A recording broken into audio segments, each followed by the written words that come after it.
Welcome to the SST Talk, where we talk about all things space, science, and technology. Here are the episodes for this podcast, so stay tuned. For our first episode, welcome. It is titled Robotics for Space Use. Magandang umaga mga listeners natin! So our topic for today's podcast is about ng application ng robotics or robots sa space exploration or planetary exploration. So before we start, papakilala ko muna sarili ko. I'm Rizal M. Castillo, together with I am Ralph Andre M. Hungriano. Ritzel and M. Rosales. And I am Telekin B. Marino. So ngayon, to start it, when we say robotics or robots na lang, what's the first thing that comes with your mind? Napanood niyo na ba yung movie na about Wall-E? Siya ang unang pumapasok sa isip ko when it comes to robotics. Oo, actually maganda nga yung movie na yun. Like, nakakaiyak siya. Kasi about, yun nga, robots. Tapos nandun si Eve, di ba? Like, grabe talaga yung movie na yun. Actually, hindi ako makarelate kasi hindi ko pa napapanood yung movie. Grabe. Aray. So, ikaw, sige, since di mo pa napanood si Wall-E, ano ba yung unang pumapasok sa isip mo? So, kapag sinabi kasi sa akin na robots, ito yung naisip ko na automated and mostly ginagamit sa mga factories. Yung mga machines, no, na paulit-ulit. So, ikaw, Ritz, anong unang pumapasok? For me, siya, something na pwede natin i-control using controller. Ayun. Ay, parang mga like robot car, yung Yeah. mga diba? Tapos meron din actually mga robots na yung sa desktop, diba? Yung parang kasama mo siya, ganyan. So, I think, parang yun nga talaga yung mga unang, pag sinabi talagang robot, no? So, as you can see, those robots, diba? Parang tangible sila, rigid sila. Like, kumbaga, titignan natin, dapat strong sila kasi need nilang ma-maintain yung gantong ginagawa or gantong structural, and also need nilang malagpasan yung iba-ibang temperatures and even mechanical problems. So, as you can see, ganun sila, yung mga robot na yan. Pero, yun yung mga typical robots na naiisip natin. But, during this podcast, i-discuss natin yung mga robots na hindi gawa sa mga wires, sa mga pumps, na hindi gawa sa mga metals and bolts. So, ito yung mga robots na gawa sa mga materials na nagbe-bend, nasi-stretch, and more like parang living muscle sila.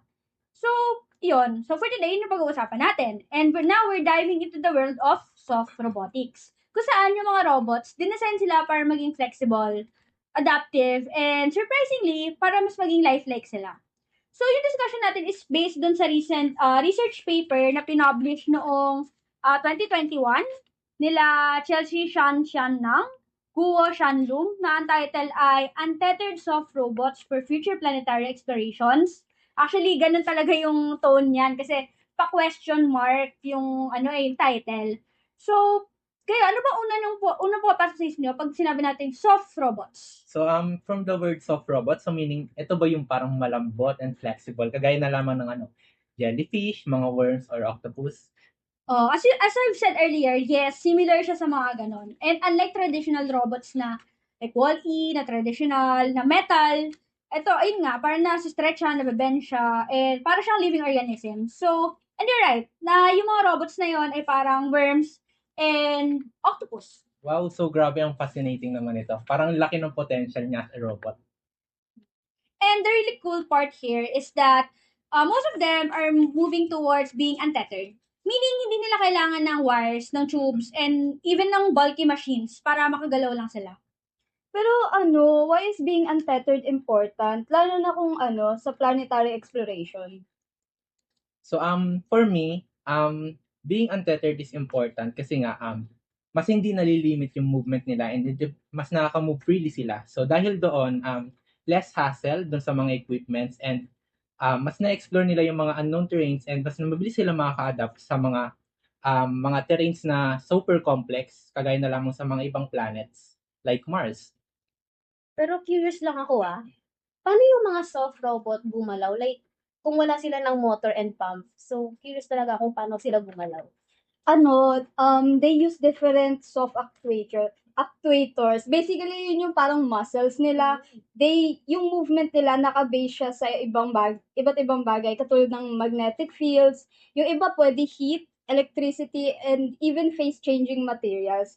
Kaya possible sa kanila yung pag-bend, pag-crawl, and even yung pag-twist ng hindi katulad sa mga traditional motors natin. So parang kaya nilang gawin yung mga ganon kahit nga wala yung wala yung traditional motors as we've mentioned, no? So, clever siya, no? Pero question, ano kaya yung advantage ng mga untethered soft robots? Lalo na sa mga space missions. Hindi ba parang kung isipin nyo, paano yun? Di ba kasi parang usually rovers ang metal. Pero paano kaya yung soft robots? Paano siya, ano yung advantage niya? So ayun, kagaya ng binanggit ko kanina, so mas hindi nalilimit yung movement ng untethered robots and mas flexible sila. So dahil doon, mas nakakalusot sila sa mga tight spaces, sa mga rocky terrains, and even sa mga dangerous areas na hindi kaya ng humans or ng mga rigid robots. So ayun, and additionally, mas lightweight din and less complex yung mga soft robots. Okay, fun question lang ha. But like since nagtataka ko, pwede ba sila like maging completely replace ng mga rigid robots? For me, not fully. Kasi yung mga rigid robots, strong sila and precise sila pagdating sa mga tasks as compare sa soft robots. Especially sa mga places na masyadong rough or masyadong small. So, possible na hybrid missions yung future nila. Oo nga, no? Parang okay siya kung isasama mo siya sa, if go hand in hand sila ni rigid, di ba? Tapos may soft din. I think, oo nga, possible talaga sila sa mga hybrid setup sa mission in the future. Grabe, napakalaki ng potential nito. Parang pwede siyang maging combination ng rigid and ng soft. Mas makakapag-cause pa ng innovation sa Totoo. cases. That's why they called hybrid. So ayun, may additional question lang din ako. Curious lang ako kung ano sa tingin natin yung possible challenges na maaaring tahakin ng untethered robot ngayon. So, sobrang dami actually. Actually, di ba, based dun sa podcast ng NASA na even though maraming degree of freedom yung mga soft robots, still, yun din yung nagiging cons nila. Kasi nahihirapan sila i-control. Lalo na sa mga like lunar. Kasi hindi nyo alam paano siya mag-move eh. Kasi nga, Yeah. ang dami niyang degree of freedom. Sobrang free niya na hindi na unpredictable na paano siya magre-react sa ganitong environment. So, I think, yun yung isa sa mga yun. So, parang may problem sa precision. So, next is yung energy efficiency, yung heat dissipation, and also yung durability niya. Kasi, ang mga soft robots ay possible na gawa siya sa iba-ibang type of materials na baka hindi rin same ng reaction kapag napunta siya sa iba-ibang places. Okay, add ko na rin ha. Since may mga iba't ibang gravity when it comes sa other planet, pa nag-explore tayo. So, pwede rin ito isa sa mga magiging challenges ng soft robot since nga yung weight nila sobrang gaan. So, I think gravity is one of the challenges talaga ng soft robot. For me din, yung durability niya rin talaga kasi iba yung environment when it comes pag ibang planet na as compare ko nandito sila. Pero kahit ganun, no, malaki pa rin talaga yung potential ng mga soft robot. Totoo naman. Like, grabe innovation din talaga siya. Yeah. So, di ba, soft robots sila, kaya pa rin kaya nilang mag-carry ng instruments or samples sa planets? Actually, yes. Kahit soft sila, kaya nilang magdala ng small payloads, mga sensors, or cameras. Imagine, insect-like or bio-inspired like robot na nagpo-crawl sa Martian.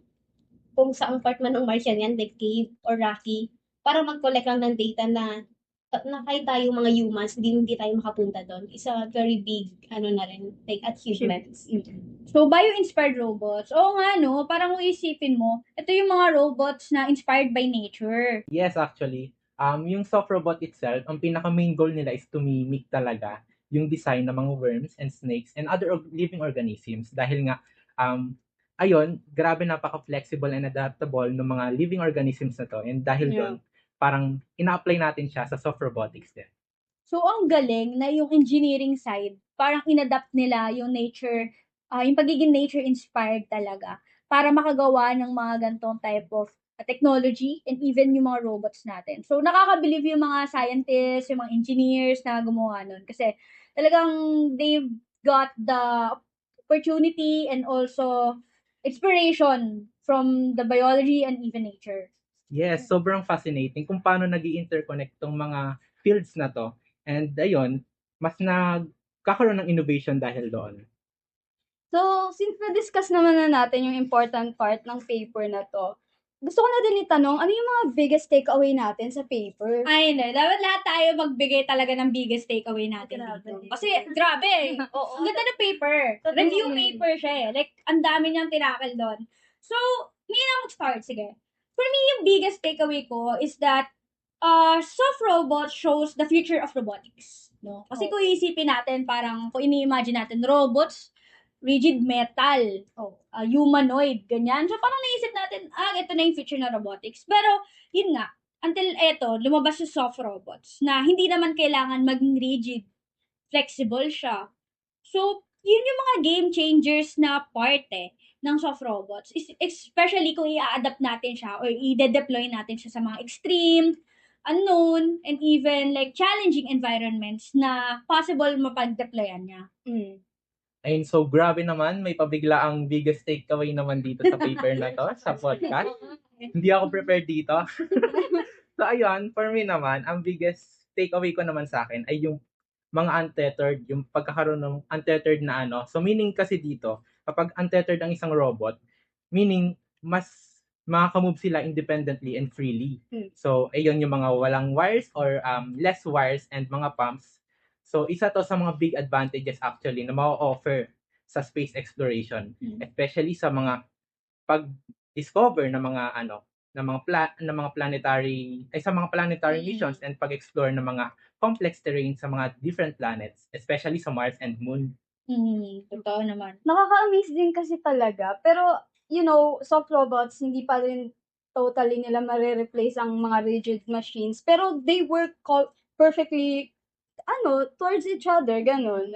Kasi pwede silang maka-access ng mga spaces na masyadong masikip or mga places din na madaming obstacle, mahirap mag-adapt, and yung mga environments na kahit yung mga robots na meron tayo today, hindi kaya eh. Totoo naman. Grabe, isang paper pa lang to, pero ang dami natin natutunan. Pero for me, ang natutunan ko sa paper na to na future may be bio-inspired and autonomous. Like, hindi lang siya naka-base na sa wheeled or any rover na wheeled like. So, soft robot might be the next explorer, not just on Earth exactly, but on other planets too. So, it's a really biggest achievements nga. Grabe, nakakamangha naman yung mga natutunan natin, tsaka yung mga pa-ending natin dyan. May ending theory ba tayo dyan, Chari? So, dahil dyan, natutunan natin yan. Let's clap our hands for ourselves because we deserve it. Ang galing. Meron pa tayong summarization. Ay, grabe. Ito naman. So ayun, may summarization tayo syempre para hindi makalimutan ng viewers natin yung mga na-discuss natin today. Okay, go. So always remember guys na ang soft robots, meaning ito yung mga flexible and kaya nila makapag-adapt. So from the word soft, kaya nila makapag-adapt sa mga complex environment and ideal sila. And grabe yung potential nila sa planetary exploration and sa mga pag-explore ng mga extreme environments. Pero the challenges remain. Sa research naman, it shows sila yung next-gen robots natin na pwede maging soft, independent, and bio-inspired. So, imagine, in the future, yung mga robots na yan, yun sila yung magko-crawl, sila yung mag-jump, or sila yung mag-investigate dun sa Mars, makapunta sa iba-ibang places, mag-collect ng samples, while adapting on their own. Yeah, that's why this field is super exciting. Wow. Robots are alive, moving like muscles, ready to explore worlds beyond Earth and space. Grabe. Okay, grabe naman yun, Miss Telia. Okay, so that's it for today's episode. So, soft robots might just be the next explorers in space. And if there is one lesson we can take from this, it's that flexible independence and adaptability matter as much as strength when it comes to robots exploring unknown worlds. Exactly. Robots in space shows us that innovation isn't always about being big or rigid. It's about being smart, versatile, and able to go where humans can't. Okay, that's correct actually. So, sobrang na-appreciate ko yung sinabi ni Miss Telia dyan. Kasi, hindi lang need na malaki ka or matibay ka. But even though you're parang soft, flexible, but still, you can still matter. Grabe. But I'm talking about robots here, Oo So, let's keep May our curiosity pagbilang, alive right? and maybe take a page from soft robots, adapt, be flexible, and explore. Stay Stay flexible! And that wraps up our episode on robotics for space use. Wow! Robots are literally doing the heavy lifting beyond Earth. Honestly, space exploration wouldn't even be possible without them. Thanks for tuning in, and we'll see you in the next episode.